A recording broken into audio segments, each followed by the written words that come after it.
Good morning guys! Welcome to 5th generation hobby shop. Testing tayo ng unit ni Sir Joffer of Norsagaray, Bulacan. WE Glock 19 Gen 5 Airsoft Pistol. WE Glock 19 Gen 5 color black. This is made in Taiwan. Airsoft pistol.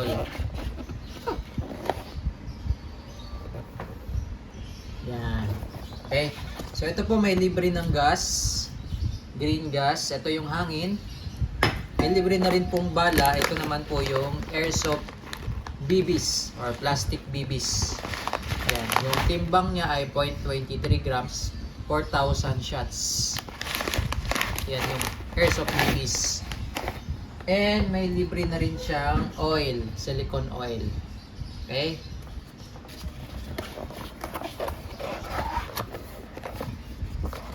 Owner's manual. Also comes with 2 back straps. So mamaya ilalagay natin. Ito yung sa likod ng grip. And then yung pin lock. And the unit. Yan, made in Taiwan. Glock 19 Gen 5. Yan.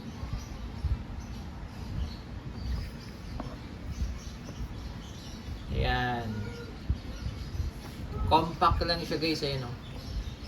Maliit lang yan. Pero maganda to guys. Okay sir Joffer, sir, etong magazine niya, ito kasi yung bagong batch ngayon na ng week, yung bagong batch. So yung bagong batch dati kasi ito wala pa to. Yan. Etong mga eto sir, plate lang to sir. Kumbaga ito lalo na ito yan. Natatanggal yan sir. Pwede nyo pong lagyan yan ng dikit. Ito. Kasi plate lang yan. Kumbaga dinidikit lang mo yan sir. Yan, hindi talaga siya ano tawag nito, yung markings na nakaukit. I mean yung ano siya, plate lang kasi siya. So nare-remove kasi yan, so baka mamaya malaglag. Pwede nyo siyang tanggalin muna tapos lagyan nyo siya ng pandikit. Ito, para di na talaga siya malaglag. Yan yung parang yung may markings na yan sir yan. Kasi yung bagong batch ngayon ng Glock, ganyan na po eh. Plate na. Plate lang siya. Yan. Pati ito, pwede mo rin itong lagyan sir. Ito. Itong mga to. So, yan yun. So, in-advise lang kita sir kasi baka kasi matanggal or mawala. So, pag natanggal yan or nawala, natatanggal kasi yan sir yan na. Nare-remove yan eh. Pag inuka mo yan, nauuka yan eh, yung markings na yan. Kasi nilalagay lang yan eh, plate lang siya. Pati ito. Ano, kaya nga, umaalog siya yun. Nagagalaw siya yun. Plate lang kasi yan, so papangit kasi siya pag natanggal to eh. Pag nawala, magkakaroon siya. Butas na siya dyan eh. So, pwede nyo siyang lagyan sir ng dikit para hindi na talaga siya malaglag kung mawala. Ganun din dito sir. Okay, so ito sir, meron akong gagamiting bulb tool. So higpitan ko na yung mga bulb nito sir para intact talaga siya sir ha. Release ko lang yung gas. Ayan. Tapos lalagyan ko na rin po ng lubricant sir, oil. Para maproteksyonan po yung malubricate po yung o-ring. May o-ring kasi yan sa likod. Kasi higpitan ko na sir ha.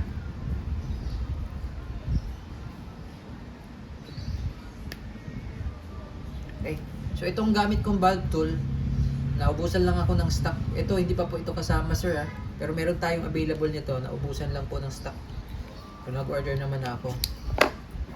Ito kasi yung ginagamit kong pang higpit dito sa mga valve. Yan. Ipitan ko na to sir ha. Para intact talaga pagdating ng unit sa'yo dyan. Yan. Pati yung screw.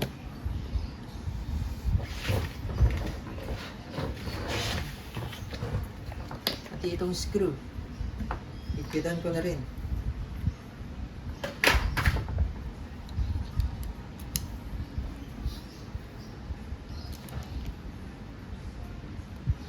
Yan, higpit pa naman. Okay. Ayan sir. So, okay na yan. So, meron na yung oil. Ngayon, lalagyan natin sir ng gas. Lagyan natin ng gas. So, upside down sir. Kailangan inverted position yung magazine. Yung gas nasa ibabaw. Yan, 3 to 5 seconds lang sir.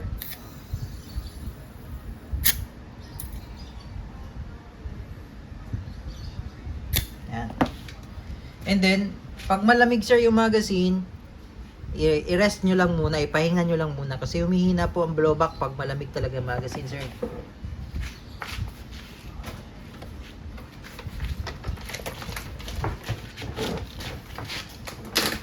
Lagay tayong bala sir. Ang capacity nito sir, 18.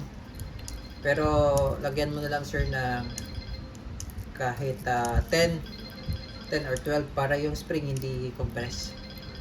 Palagi, no? Yan. Tapos, ito pala sir, nababaklas to sir ha. Itong slide na to.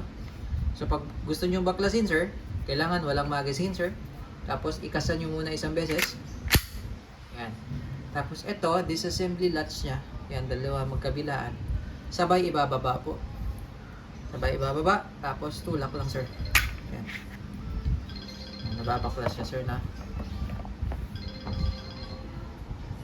Sir, so nababaklas din yan lahat, pati itong rod, spring, yan lahat sir, nababaklas yan. Kung gusto nyong linisan, nababaklas din yan. Ngayon, lagyan na rin natin siya kasi binaklas na natin. Lagyan na rin natin yan ng oil. Ito sir, nilalagyan to ng oil. Itong rail na to. Yan. Tapos pagbabalik naman sir, ito, pasok nyo lang siya dito. Make sure lang hindi nakalabas to sir. Ito. Pwede kasi sumabit yan. Ayan. Pasok nyo lang sir. Dire-diretso. Pero huwag nyo kalabitin sir ha. Naka-down dapat hammer assembly. Huwag nyo siyang kalabitin no. Hayaan nyo lang siya. Ayan. Ganda niya oh. Glock 19 Gen 5. Maganda to talaga siya. Okay, so testing natin sir. So medyo lakasan mo lang din yung pag-salpak ng magazine kasi pwedeng malaglag yan pag medyo mahina lang. Yan, ganyan, mahina. So kapag pag nakalubog pa yung mag-release, ibig sabihin hindi pa yung nakalock. So, kailangan nakaangat. Yan, kailangan nakaangat. Yan. Okay, medyo lakasan mo lang yung pagsalpak sir. Okay, testing po. Testing, Glock 19 Gen 5. Airsoft pistol.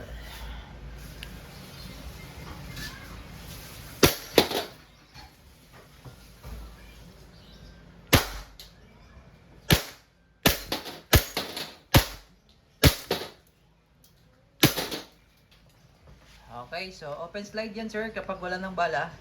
Nag-open slide. Pero pag malamig yung magazine niya kapag malamig, yung tendency hindi mag-open slide. So kaya pag malamig yung magazine, i-rest mo muna, pahinga lang muna sir. Release mag. Hatak mo lang sir. Then hatak mo lang to, release. Okay, hammer down. Okay, all goods na po sir. Glock 19 Gen 5 WE Airsoft Pistol.